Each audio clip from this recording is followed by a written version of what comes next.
राहुल दिल्ली के एक छोटे से घर में रहने वाला 12 साल का लड़का था। स्कूल, वीडियो गेम और इतिहास की किताबें, यही थी उसकी दुनिया। पर एक रात उसने ऐसा सपना देखा जो उसकी जिंदगी बदल देने वाला था। सपने में सब कुछ काला था, धरती दरक रही थी और आकाश से एक भयानक हंसी गूंज रही थी। अचानक दो लाल आंखें चमकी और एक गर्जन भरी आवाज बोली, मैं काल राक्षस लौट आया हूँ। राहुल चीखता हुआ उठ बैठा। उसकी माँ दौड़ी आई। क्या हुआ बेटा? कुछ नहीं मम्मी, बस एक बुरा सपना, राहुल ने दबी आवाज में कहा। पर वह जानता था यह कोई साधारण सपना नहीं था। अगले दिन से राहुल ने पुरानी किताबें खंगालनी शुरू कर दी। उसे पता चला कि काल राक्षस एक प्राचीन अंधकारी शक्ति थी जिसे ब्रह्मांश नाम के दिव्य अस्त्र से हराया गया था। ब्रह्मांश 3 हिस्सों, शिव का त्रिशूल, विष्णु का सुदर्शन चक्र और ब्रह्मा की कमल कली से बना था। पर वह अस्त्र टूटकर 3 जगहों, माउंट कैलाश, दक्षिण के पद्मभासिनी मंदिर और श्रीलंका के जंगलों में छिपा दिया गया था। राहुल ने फैसला किया, उसे ब्रह्मांश को ढूंढना होगा। बिना किसी को बताए राहुल ने अपने बैग में बिस्किट, टॉर्च और एक नक्शा डाला। ट्रेन से हिमालय पहुंचने में 3 दिन लगे। माउंट कैलाश की छोटी बर्फ से ढकी थी। तभी अचानक बर्फीला तूफान आ गया। राहुल एक गुफा में छिपा जहां एक बूढ़ा साधु आग सेंक रहा था। तुम्हें ब्रह्मांश चाहिए? साधु ने गहरी आवाज में पूछा।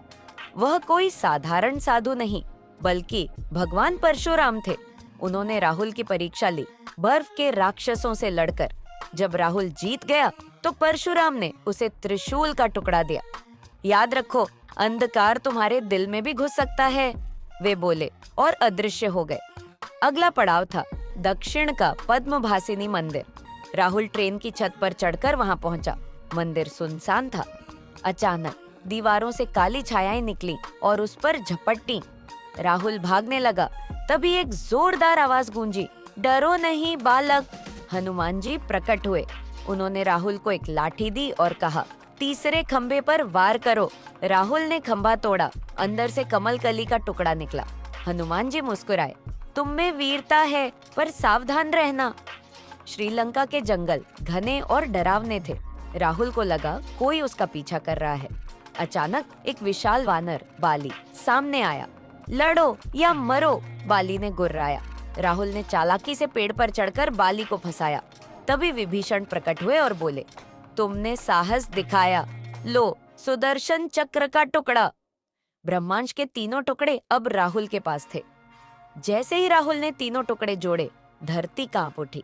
ताजमहल के नीचे काल राक्षस के अनुयायियों ने उसकी मम्मी को जीवित कर दिया। आकाश में काला धुआं फैल गया।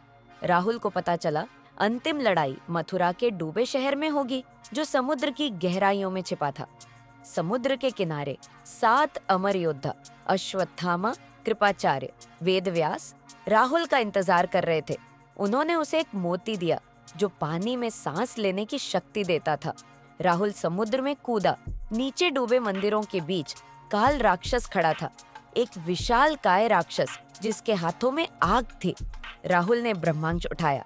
त्रिशूल, चक्र और कमल कली चमके। एक ज्वाला निकली और काल राक्षस को जलाकर राख कर दिया। राहुल की आंख खुली तो वह अपने बिस्तर पर था। क्या सब सपना था? उसने सोचा। तभी उसने देखा उसकी हथेली पर त्रिशूल का निशान, बैग में कमल की पंखुड़ी और डायरी पर सुदर्शन चक्र की छाप। तभी हवा में हनुमान जी की आवाज गूंजी, जब भी अंधकार आएगा तुम्हारी आत्मा जागेगी। राहुल मुस्कुराया। उसे पता था यह सिर्फ शुरुआत थी।